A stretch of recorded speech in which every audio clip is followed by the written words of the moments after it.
in just a few minutes. Congressman Jim Jordan joins me live in studio following at least 5 former wrestlers who claim that as Ohio State University assistant wrestling coach, Jordan knew about a team doctor at the school who the former athletes say sexually abused them and others. Jordan insists those allegations are false. We will lay all of it out with him here live on set next.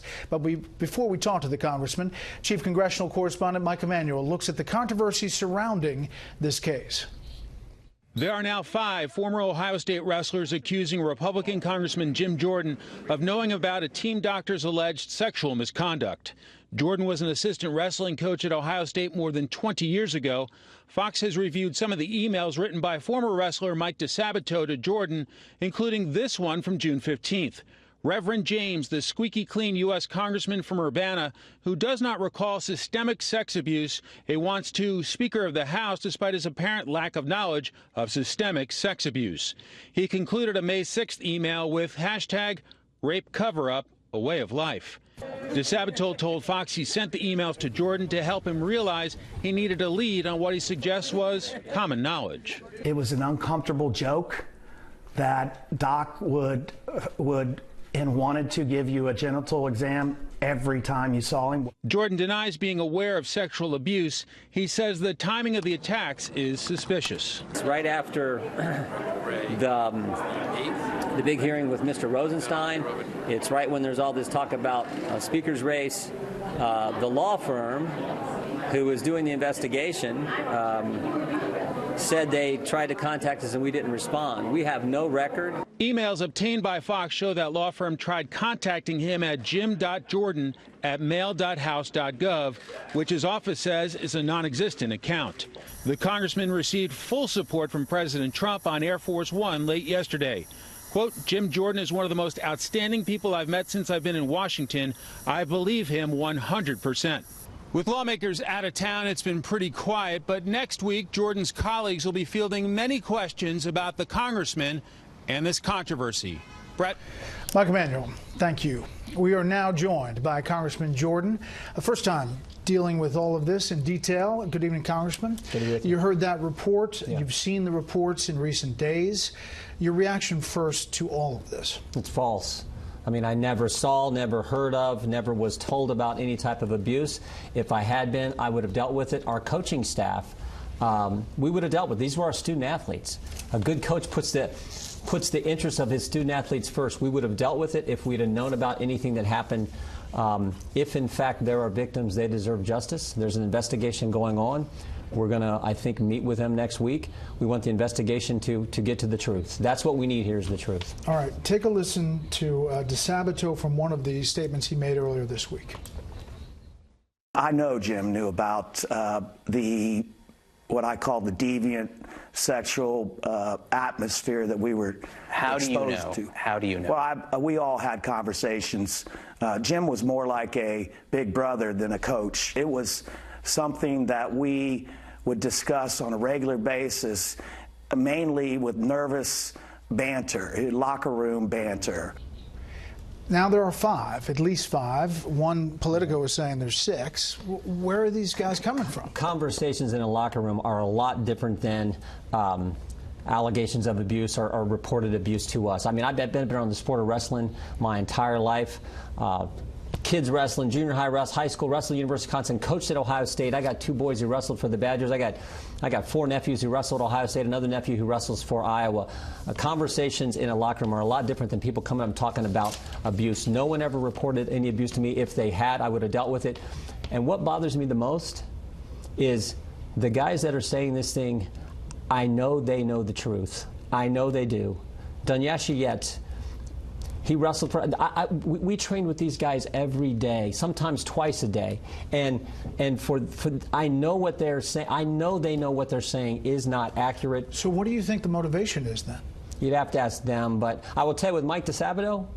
Mike DeSabato has a vendetta against Ohio State. He lost a licensing agreement with Ohio State. He is out to get Ohio State. He has a vendetta against our family. He was arrested just 5 months ago, threatening Chris Spielman's lawyer. And Chris Spielman, he's got all kinds of lawsuits against him. And what bothers me more than that is the fact that CNN puts him on TV 3 times in one day. I mean, if they would have done their homework instead of rushing to put someone on TV who's had a criminal record, all kinds of lawsuits against him, saying these kind of false things, but and waited for to get the real facts about this guy's background. Okay, but there are others. It's not just him. Now there are 5. The Wall Street Journal talked to the former UFC world champion, Mark Coleman, who says he has an affinity for you, likes you a lot. But he says, quote, there's no way, unless he's got dementia or something, that he's got no recollection of what was going on at Ohio State. I have nothing but respect for this man. I love this man. But he knew as far as I'm concerned. I feel sorry for Mark Coleman. Mark Coleman wrestled for us, was a national champ, and then was one of our coaches for several years. That it's just not accurate. There never was abuse reported to me, and if there was, we'd have dealt with it. Sean Daly, former Ohio State wrestler. I participated with Jimmy and other wrestlers in the locker room talk about Strauss. We all did. It was very common knowledge in the locker room that if you went to Dr. Strauss for anything, you would have to pull down your pants. It goes on to say that you had said something like, if they tried to do that for a thumb injury, I would kill him. Not true. Did not say it. All right, but let me ask you, Congressman, you've got these guys that are now on the record. Somebody reading this from outside, what do you say to them? What is driving these guys to say this now? Yeah, you'd have to ask them. I think the timing is suspect from when you think about how this whole story came together after the Rosenstein interview or hearing with this whole talk about the speaker's race. But it is just not accurate. And as I said before, conversations in the locker room are a lot different than someone coming up to you and saying there was some kind of abuse. If there had been that, we would have dealt with it. Coach Hellickson would have dealt with it. Our entire coaching staff, we had 5 coaches, we'd have dealt with it. These student athletes. So did you hear it in the locker room? No type of abuse. We did not hear that. Because if we had, we would have dealt with it. Something short of abuse that may be considered abuse now in this current time? Did not. And again, that's the part that bugs me the most, is these guys, you invest so much time with them. I remember Dunyasha Yates competing, and just, I remember in the Big Ten semifinals, this guy in a match where he was in a situation where he was getting hurt, and going out on the mat and helping this guy when it happened, it's so frustrating. I will say you have a number of people coming out who support you, who say they believe you, people who worked there, people, a widow of a fallen Marine who had bad experience with... Ray Mendoza wrestled for us. Mike DeSabato helped establish this fund, a memorial fund for Ray, who gave his life for our country as a Marine in Iraq. I was at the first event, spoke at that event with Coach Hellickson and Coach Trussell. And Karen Mendoza, Ray's widow, had to shut that event down, had to shut that fund down because of Mike couldn't account where the money was going. Had to go to the Attorney General to shut that down. To use a veteran, a Marine who gave his life for our country, to use that as a way for personal gain is as wrong as it gets. And this is the guy that the media puts on TV 3 times in one day to make all these false statements without going back and checking the fact that he's in financial distress and has a criminal record. It is just Well, we're going to try to follow up and have tried to reach out to him as well. I heard you yesterday, I think, talk about the law firm that's involved in this investigation. It is the same law firm you mentioned that dealt with the dossier that you are obviously dealing with. Yes. And are you suggesting that this is some sort of conspiracy? No, I'm not saying that at all. All I'm saying is they said they reached out to us. They sent it to a non-existent email address.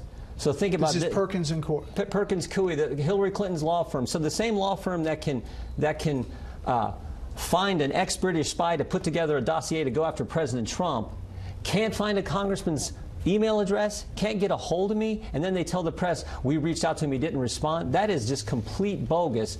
And I mean, Bret, when we have one of these hearings in Congress, I tell you one thing, every liberal in the country seems to be able to find our phone number and find our address and call us up.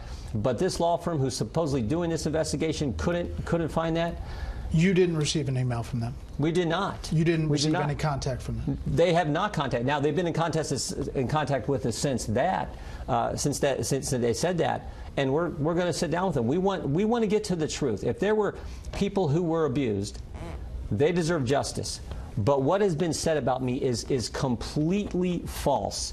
And it's been said by one individual who spent 18 months in prison for fraud, another individual who has this vendetta against Ohio State, who was bilking a fallen Marines fund, who has numerous lawsuits and was arrested. That's the kind of guy the press puts on TV. Just to be clear, for the guys who have also come out, Mark Coleman, Sean Daly, who said he was groped a half-dozen times by Dr. Richard Strauss, you don't know their motivation. I don't, but what I'm telling you is it's not true, what they said about me. And as you know in these stories, what happens is a lot of things start coming out. Politico has just moved a story saying that there were voyeurs in a hall, a building that housed the athletic teams, and that the head coach, Russ Hellickson, would at times have to physically drag these gawkers out because they were looking at your wrestlers showering and doing various things, and that you, as the number 2, would do that as well.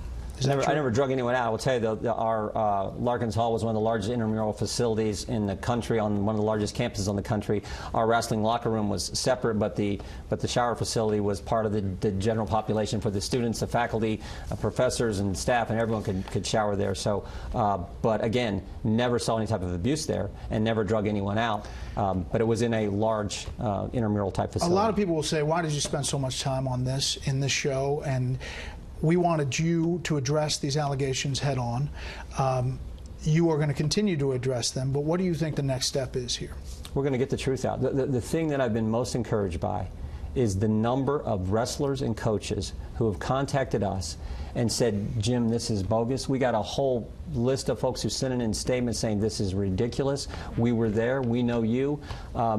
That's been encouraging. And the thing that's been most disappointing is these athletes who you spent so much time with, working out with and training with, saying things that just are not true. Because you're the most high profile currently? Mike DeSabato, his whole pattern is to latch on to high profile people for personal gain. Chris Spielman, and then he gets harasses Spielman's lawyer and is arrested for it. Karen Mendoza, who sets up a fund for Ray Mendoza, who was a Big Ten runner-up for us, was a great kid. I recruited that kid out of New Jersey, gave everything he had for us, and then gave everything he had for our country. And he's taken money from that fund, and CNN puts him on 3 times to say things that are not true. That's a part. And I worked with Mike. I worked with Dunyasha. When Dunyasha Yates was wrestling in the Big Ten semifinals, in a huge match, he's in this scramble position, and he gets choked out, and I see it coming. I see what's getting ready to happen. And Coach Hellickson and I are starting to run on the mat because the ref doesn't see it. Passes out. We're there. I mean, that's what coaches do. They look out for their kids. They look out for their student athletes. I had a great coach in high school. Coach McCunn was the best teacher in our school, the toughest teacher in our school, and the best wrestling coach in the state. He talked about this. Coach Hellickson did so much for me when he was my coach. And for guys that I know they know what they're saying is not true. I know they know that, and they're saying it anyway. And what they did to Ray Mendoza's fund is Congressman, you've been in politics a long time. Last thing, is this the toughest thing you've had to deal with? It's been the toughest week. I mean, it's just been tough for our fans. It's been, I mean, look, I don't want to. It's just been, but there's lots of things that people have to go through, tough things. But it's just been an emotional week, I should say, because our son got married last Saturday. This all happened last night. We lost a nephew. He was killed. He wrestles for the University of Wisconsin. He's a junior, national qualifier, wonderful kid, and was killed in a car wreck last night, traveling out to Iowa to see his sister, who's the statistician for the Iowa wrestling team. But look, I mean, all kinds of Americans have to deal with tough things, but this is wrong. It's just wrong. Congressman, sorry for your loss, your family's loss. We appreciate you dealing with these allegations on the show, and we'll continue to follow it. Thanks, Bret.